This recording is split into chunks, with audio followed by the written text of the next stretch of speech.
Halo, selamat datang kembali di channel United Identity, channelnya fans Manchester United yang selalu berpikir logis dan sistematis. Hari Senin, baju putih, dengan hati yang bersih, pikiran yang jernih, ya, udah mulai puitis gitu nih gue kayak Peter Drury, ya, menghadapi kekalahan yang merupakan kekalahan keempat di Liga Premier Inggris musim ini, di mana Manchester United takluk di kandang West Ham dengan skor 2-1, ya. Gua akan bahas untuk game yang tadi malam gua melakukan live, reaksi pandangan mata. Sempat juga sampai ya hampir sejaman ya gua ngobrol-ngobrol lah dengan para penonton setia channel United Identity. Oh, ada yang baru, ada yang mungkin udah lama, ya kelihatan lah dari dialognya, topik dialognya itu akan terlihat gitu. Oke, gua coba bahas dulu game tadi malam ya. Gua bahas dari sisi line up. Dari sisi line up formasi tidak ada yang mengejutkan sebenarnya, ya. Hampir sama dengan apa yang gue tampilkan dalam preview. Kiper Andre Onana, bek tengahnya Matthijs de Ligt dengan Lisandro Martinez. Ternyata Johnny Evans tidak diturunkan. Yang gue mungkin sedikit baru ngeh gitu ya, bahwa ternyata Mazraoui dipakai di bek kiri, sedangkan Dalot di bek kanan. No problem, gue bilang no problem. Dua-duanya berjalan baik ya dalam bertahan ya. Dalam bertahan semuanya, dua-duanya baik pun Dalot sama Mazraoui yang ditukar posisinya menjalankan tugasnya dengan baik. Double pivot duanya dengan formasi 4-2-3-1, Casemiro dan Eriksen. Lalu penyerangnya yang gue bilang sepertinya mungkin akan menjadi tim inti, yaitu Bruno Fernandes sebagai attacking midfielder. Kanannya Marcus Rashford ditaruh di kanan lagi. Di sebelah kirinya yaitu Diogo Dalot, Garnacho, dan strikernya seperti yang gue buat di preview yaitu Rasmus Højlund. Oke. Kalau ada yang bilang kemarin babak pertama itu nggak bagus, ya satu, lu nggak nonton. Kedua, emang lu benci aja sama Manchester United, ya. Ketiga, ya lu nggak ngerti bola, udah itu aja. Ya, kalau dibilang babak pertama itu tidak bagus, karena dari sisi kita memegang possession, dari sisi kita bertahan recovery ball, dari sisi kita mencoba atau melakukan true pass atau direct ball, direct passing, itu semua bagus. Termasuk build up serangan, termasuk bagaimana kita mempertahankan posisi di tengah-tengah, semua itu bagus.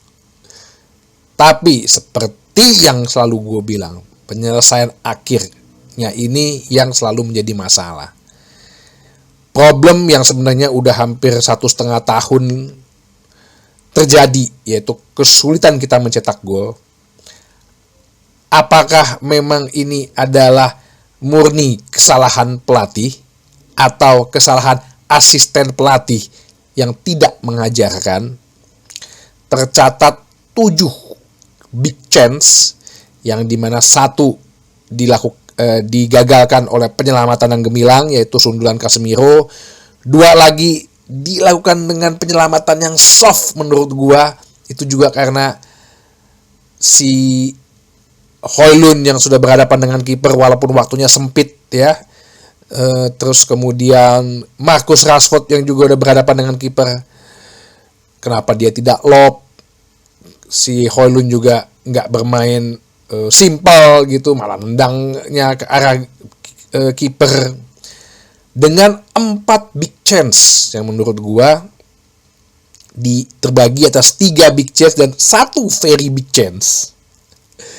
2 chance awal oleh Alejandro Garnacho, ya, sampai gua ulang-ulang tuh, itu chance pertamanya Garnacho yang kena tiang, itu mirip banget. Ini gue tadi sampai lihat-lihat lagi highlights pertandingan IPL yang lain dari hari Sabtu sampai hari Minggu gitu ya. Kok tim lain gampang banget nih cetak gol ya.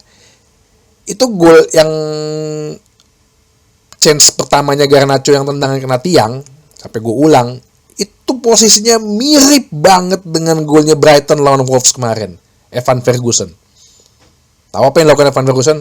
Dia posisi kipernya juga sama, udah maju mungkin udah 5-6 meter depan garis gawang kok udah maju gitu. Yang dilakukan Evan Ferguson itu dia placing ke tiang jauh gitu. Nggak main asal nendang. Itu kan kemarin lu lihat Garnacho asal nendang aja gitu. Ya kena tiang lah. Terus chance kedua Garnacho yang gagal itu yang dia dari sudut yang dia hampir sama lah dengan yang chance dia waktu lawan Crystal Palace. Itu persis banget dengan golnya Cole Palmer yang di offside, dianulir karena offside yang gol kemarin lawan Newcastle. Lu lihat aja highlights-nya. Posisinya persis. Tapi Palmer bisa tuh nempatin di tiang jauh kanan gitu loh. Dengan perhitungan yang tepat gitu. Sundulan Bruno gitu ya. Oke lah, mungkin dia kaget, tapi dia lompat duluan pada saat bola masih di atas. Yang paling parah ya udah Diogo Dalot. Sampai gue bahas, dia udah ketika momen dia ngelewatin kiper itu saatnya dia udah sodorkan atau ceploskan ke gawang. Dia masih nunggu lagi bola bounce sampai 2 kali gitu. Itu pun dia tendang, gue pikir ke atas, nyamping dengan sudut yang nggak sempit. Pertanyaan gue, kalau tadi gue bilang Evan Ferguson bisa ngegolin dari posisi kayak begitu kayak Garnacho, Cole Palmer bisa ngegolin, apakah itu pelatih? Gue kan udah konsisten dari awal gue bilang, ya kualitas pemain. Gak mungkin tuh kayak Dalot kayak begitu tuh kualitas pemainnya tuh main di Manchester United. Makanya gue dari awal waktu pas lagi musim kompetisi dimulai gue bilang ada tuh channel apa yang segala macam bilang lu gak usah ngomong Manchester United juara IPL deh. Langsung gue itu ada yang komen tuh, wah lu maksudnya apa?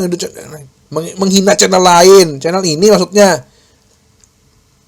Lu coba berpikir jernih, logis, dan sistematis. Emang menurut lu akan juara IPL dengan kualitas winger lu kayak Garnacho gitu? Lu akan juara IPL dengan kualitas back lu kayak Dalot gitu? Atau Rashford? Perihal Rashford tuh kan gue udah pernah bahas season 1 episode 14. Ini orang emang harus dijual. Kenapa kemarin nggak dilakukan gitu pas bursa musim transfer musim panas? Terbukti kan apa yang United Identity per episode ini kan udah kayak film serial sebenarnya, episode-episode. Terbukti kan kualitas pemainnya. Sampai gue bilang di live, lu mau ganti Hansi Flick pun ya, lu gak akan bisa. Hansi Flick punya Yamin Lamal yang nendang kaki kiri kaki kanan bisa. Hansi Flick pinggirnya Garnacho, Anthony. Yakin tuh Ruben Amorim, Sebastian Hope. Gue bertanya sama lu, ngomong ini bukan karena gue pembela Ten Hag, bukan. Coba nonton lagi episode-episode gue dari awal. Gue selalu bilang, gue adalah yang standby manager apa yang dibilang Alex Ferguson. Ya. Karena terbukti kita gonta-ganti pelatih dengan segala macam karakter pelatih tidak berhasil. Environment-nya yang mesti diganti, rekrutmennya yang mesti diganti, pemainnya juga harus diberesin. Cuman lo semua itu men-Chelsea-kan semuanya gitu loh. Oh Chelsea dong ganti pemain, iyalah mimpi lu kan gitu kan. Ala Roberto Di Matteo jadi juara champion, ganti Lampard sama Tuchel juara champion. Nah kemarin Tuchel diganti juga nggak apa-apa kan. ganti Roberto Di Matteo sama Benitez juara Europa League gitu kan, keinginan lu kan begitu kan, instable kan. Terus mereka sekarang kemana? Setahun 2 tahun doang kan berkuasanya. Toh sekarang Angel Maresca juga di awal musim, bukan di tengah-tengah musim masuknya. Lu kan mau men-Chelsea-kan semuanya kan, ya udah silakan. Mentoknya aja gue gampang bilang, silakan lu support Chelsea. Beres kan masalah. Akhirnya setelah babak pertama lo tidak bisa memanfaatkan momentum-momentum itu, gue udah pasti akan terjadi hal-hal yang tidak diduga. Gue bilang di pas live, pada babak pertama, menjelang babak pertama selesai 0-0, babak kedua West Ham itu memasukkan 2 pemain tinggi, Thomas Soucek dan Todibo, sama pemain kecil lincah Summerfield. Ya. Berarti ini kan ada perubahan pola sebenarnya. Mereka akan bermain lebih pressing dengan mengharapkan kalau gue pressing ada pelanggaran-pelanggaran ya, yang bisa gue manfaatkan. Gue tidak bilang, makanya gue bilang babak pertama itu memang salah pemain. Tapi babak kedua gue tetap kritik kenapa Ten Hag tidak mengantisipasi hal tersebut. Oke, dalam 5-10 menit pertama gue bilang kalau nggak nyetak gol nih harus berubah strategi. Dia belum berubah strateginya, masih dengan cara yang sama. Padahal itu udah mulai ibaratnya kepres terus tuh, bola udah jarang kita pegang. Justru West Ham yang lebih banyak megang bola dan bermain taktis. Ya, sentuhan-sentuhannya nggak perlu yang back pass ke depan. Pokoknya apapun yang terjadi lu bawa bola ke depan. Entah itu jadi corner, entah itu jadi tendangan sudut, tendangan bebas, lemparan ke dalam, pokoknya bawa bola ke depan. Kan strateginya situ. Sebenarnya kan itu lu udah bisa baca. Gua aja bisa baca kok. Masa ada analis yang dibayar ribuan pon di Manchester United karyawan, lu nggak bisa baca, lu nggak bisa kasih info. Bos. Ini mereka udah mulai main pokoknya whatever bola ke sepertiga lapangan kita nih. Saatnya kita ganti pemain, bos. Emang nggak ada yang ngomong gitu ya? Nah,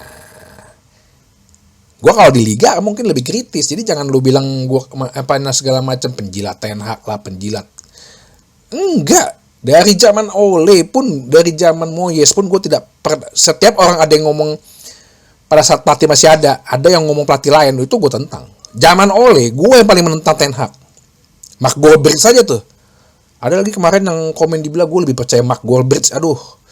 Kalau lo fans MU sih sebenarnya lu nggak ada yang percaya Mark Goldbridge. Dia kan fans Nottingham Forest. Dia tuh ada channel ya, bikin mengenai United.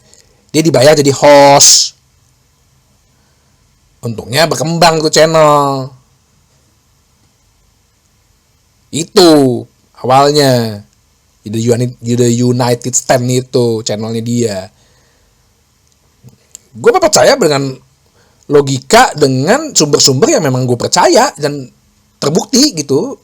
Jurnalis-jurnalis yang kayak Laurie Whitwell, David Ornstein, Fabrizio Romano aja gue udah mulai agak-agak bingung nih. Ini orang sampai Amat Diallo aja diberitain sama dia. Urusannya apa ya? Punya utang apa nih Fabrizio Romano, butuh duit banyak. Nah, akhirnya dengan pressing yang seperti Tottenham, pressing yang gue bilang hampir mirip dengan gaya Tottenham, West Ham bisa mencuri bola, kesalahan Garnacho, akhirnya Summerfield mencetak gol. Oke, baru deh, mulai Iger tuh semangatnya membara lagi, memasukkan Joshua Zirkzee, menghentikan Eriksen, membuahkan hasil. Dengan serangan terus, akhirnya Casemiro bisa mencetak gol. Yang menurut gue kemarin bermain bagus ya.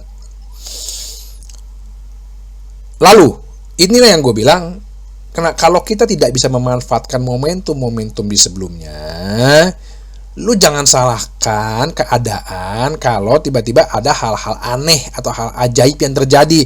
Contohnya, keputusan wasit. Jujur, gue sih berkata bahwa kenapa mesti di VAR sih? Orang itu jatuhnya juga nggak ada yang protes kok. Dan itu dalam keadaan perebutan bola. Dan bola pun sebenarnya handsball. Kena tangan Danny Ings. ya kan, segala kontroversi segala macam kan, pertandingan nggak bisa dirubah, pertandingan nggak bisa diulang.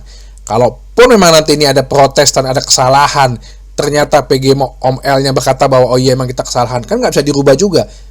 Tapi lu nggak bisa memanfaatkan momentum untuk mencetak gol di awal-awal, ya itu jadi merupakan kesalahan lu juga gitu.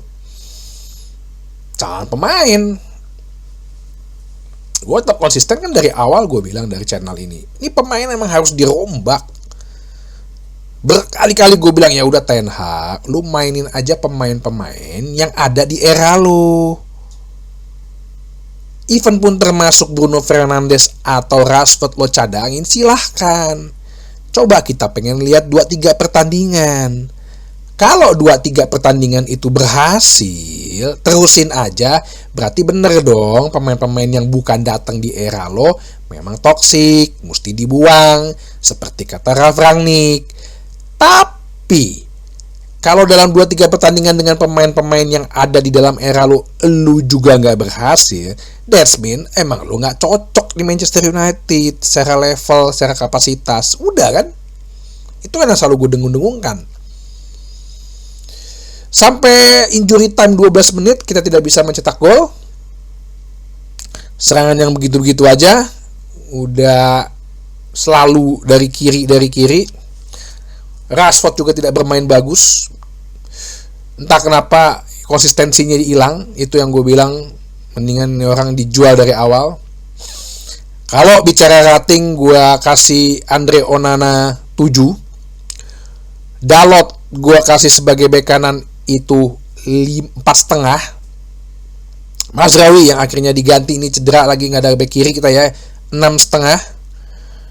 De Ligt dengan ya gue pikir juga dia nggak sengaja sih ya, gue kasihnya 6,5. Lisandro Martinez 6,5. Eriksen nggak begitu kelihatan sebenarnya, tapi lumayan padu sebenarnya dia sama ini, 6. Casemiro 7,5. Bruno Fernandes babak pertama itu bagus, harusnya dia bisa 3 assist, 7,5. Garnacho 6,5. Ini masih bagus lah gue kasih. Rashford 5,5. Højlund nggak begitu kelihatan ya, nggak ada andilnya juga, gue kasih 5,5. Ya cadangan lain kayak Joshua Zirkzee gue kasih nilai 6 kan, dikasih assist, nggak kelihatan juga. Terus Lindelof juga nggak begitu kelihatan karena dia kan ngegantiin Mazraoui ya, sama Amad Diallo yang menurut gue sih nggak begitu kelihatan, tapi ada beberapa momen-momen ya penting juga dia membuka ruangan ya. Gue kasih nilai dia 6. Oke? Jadi sampai saat ini kita di peringkat 14. Tunggu sampai pertandingan minggu depan melawan Chelsea. Gue akan kasih tahu keputusan gimana. 10 pertandingan. Gue ingat ya, 10 pertandingan liga. Bukan masalah menang atau kalah, tapi masalah permainan. Kalau masalah menang atau kalah ya kayak gini. Ada keputusan wasit yang kontroversial, red cardnya Bruno. Nah ini yang gue bilang. Kenapa gue bilang 10 pertandingan liga, gue akan lihat dari permainannya, hasilnya di peringkat berapa, sama hubungan pelatih dengan pemain. Oke? Jangan bermimpi Ruud van Nistelrooy, udah gue bilang berkali-kali, orang keduanya itu Rene Hake. Kalau event pun mau jadi ad interim, yang naik itu Rene Hake. Mau pelatih bekas lo, Go Ahead Eagles. Ayo, nanti lo ngomel-ngomel lagi, kok pelatihnya mediocre, ya emang kenyataannya begitu, gimana? Oke, sampai ketemu lagi di bahasan berikutnya di channel United Identity, channelnya fans Manchester United yang selalu berpikir logis dan sistematis. Terima kasih.